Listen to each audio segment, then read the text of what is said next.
Hello बच्चों, हमारा question है 0.2 किलोग्राम द्रव्यमान का एक ब्लॉक एक हल्की रस्सी की सहायता से छत से लटका हुआ है। 0.3 किलोग्राम द्रव्यमान का एक दूसरा ब्लॉक दूसरी रस्सी की सहायता से पहले ब्लॉक से जुड़ा हुआ है। तो दोनों रस्सियों में तनाव बल हमें ज्ञात करना है। ठीक है, अब देखिए, पहले हम इसका चित्र बनाने की कोशिश करते हैं।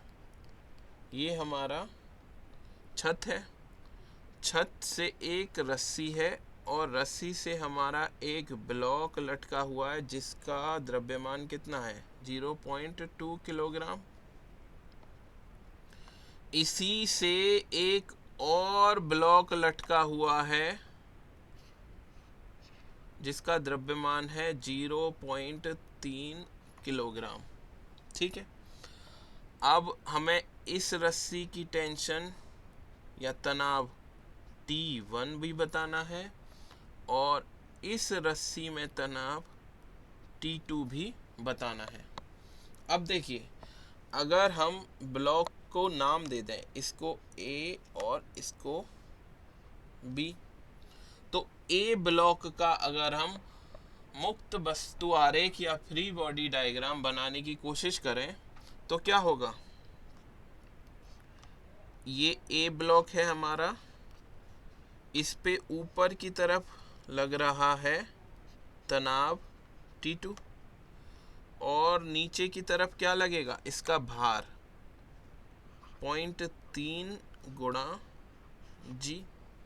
अब वस्तु रुकी हुई है तो वस्तु पे लगने वाला नेट बल क्या होना चाहिए, 0। तो हमारा F y डायरेक्शन में क्या होना चाहिए, 0। तो T2 लग रहा है ऊपर की तरफ माइनस 0.3 गुणा G लग रहा है नीचे की तरफ। ये इनका नियत क्या होना चाहिए, 0 होना चाहिए। तो यहाँ से T2 हमारा कितना आ गया, 0.3, और G का मान हमें कितना दिया है, 10। तो T2 कितना आ गया हमारा, 3 न्यूटन। अब इसी तरह से हम B का भी आरेख बना सकते हैं। B का आरेख बनाएं तो क्या होगा,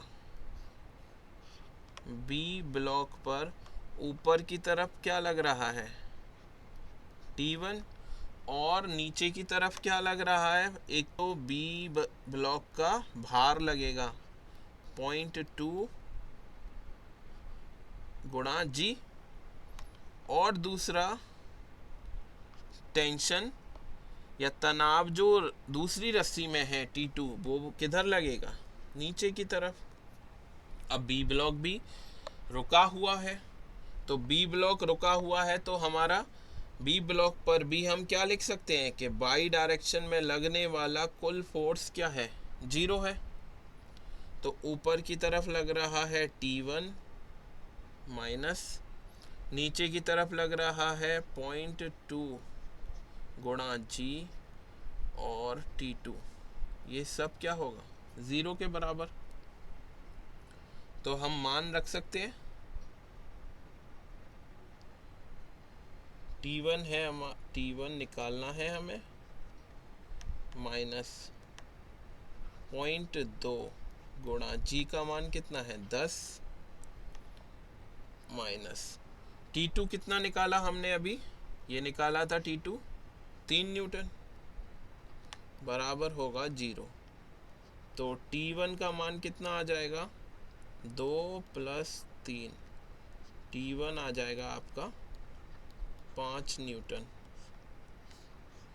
T1 हमारा 5 न्यूटन, T2 हमारा 3 न्यूटन। तो कौन सा ऑप्शन इसमें सही हो सकता है, T1 5 न्यूटन, T2 3 न्यूटन। तो पहला ऑप्शन हमारा सही होगा। आशा है आपको सॉल्यूशन पसंद आया होगा। धन्यवाद।